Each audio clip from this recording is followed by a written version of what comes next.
Hi, today I have two news for you. The first one is that we just uploaded two new video lessons on our premium courses. Premium courses are courses that you can subscribe to on my website.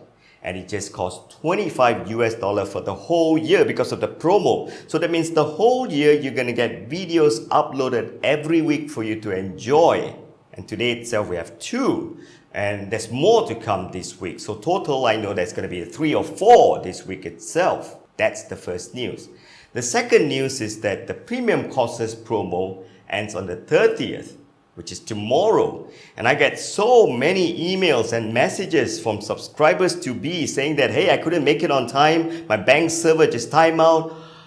Oh, I fully understand. That's because all of us are staying at home using the internet. So a lot, not so much our servers, are the bank servers, the payment gateway, they are just like timing out. I get the problem myself when I buy things online. So that said, I feel your pain. Why not we just extend this $25 promo still? So if you haven't bought it, go grab it now. Because I want you to stay home, benefit from this promo, and have the whole year of learning and benefiting from our premium courses. And talking about that, why not I share with you one of the tutorials that we uploaded on premium courses here on YouTube, so you have an idea what you're going to be learning. This is called Poor Man's Monopod. This is today's tutorial. Enjoy yourself. Action!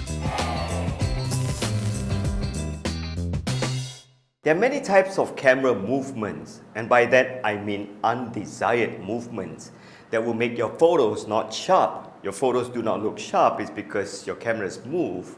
Not your camera move, but the way you move. Well, generally there are a lot of types of movement, but let me just break it down to the few common ones. The side-to-side horizontal movement, that is still okay because we as humans or your viewers get accustomed to turning our head left and right, especially you're shooting video, it's still okay. This is called a pan, a left-right pan. But I'm more focused on photo shoots rather than video shoots. The other movement, which is an up and down vertical movement of your camera, that's truly undesired because we humans seldom go up and down. And when we have vertical movement like this, it makes us kind of sick to the stomach, kind of like motion sickness. So vertical movement like this, whether it's a photo shoot or video shoot, is the one that we want to eliminate.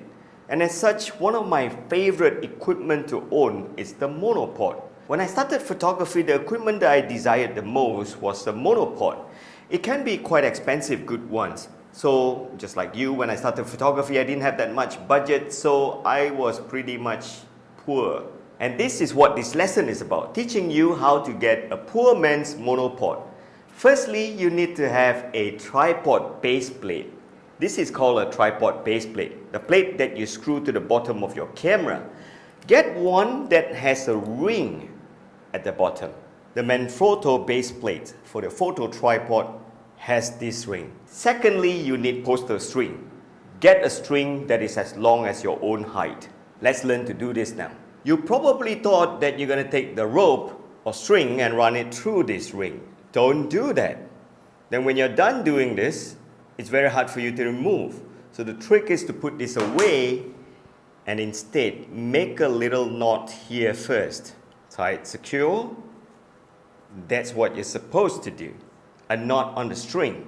Now then take this knot and loop it through your tripod base plate and run this whole string through.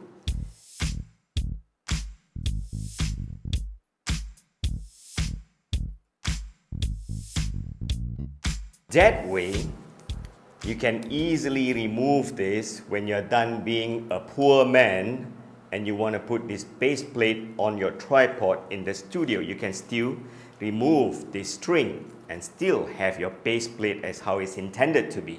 So back to where we are now. We have the string knotted to the base plate. You come to the bottom here, and here's what you do. Your camera is going to be at your lips level. This is how tall your camera is going to be. Make it slightly shorter, and then come over here and make another loop. If you're good with knots, you can make one which is kind of alive. You know, one that you can adjust the height. So this is how it looks like now. Base plate on one end and a knot on the other. You can make another knot here if you want it to be more secure.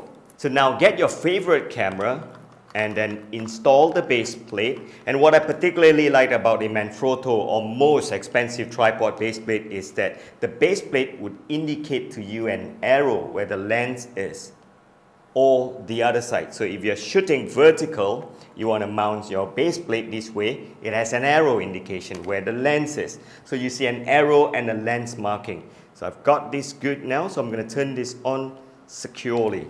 Here's what you do. Put this through your feet. And here's what I do. You see, I can now pull this. And this prevents vertical movement. I only get horizontal movement. So remember, it has to be slightly shorter than your eye. And you pull it, and you get your poor man's tripod. And you know what I like about it?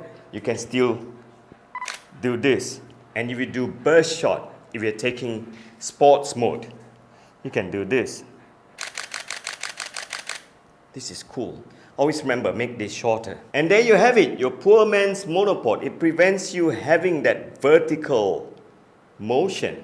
So I hope you enjoyed what you learned just now. It gives you an idea what you can learn from our premium courses. So if you haven't subscribed, please go subscribe it. I'm extending the promo. Go!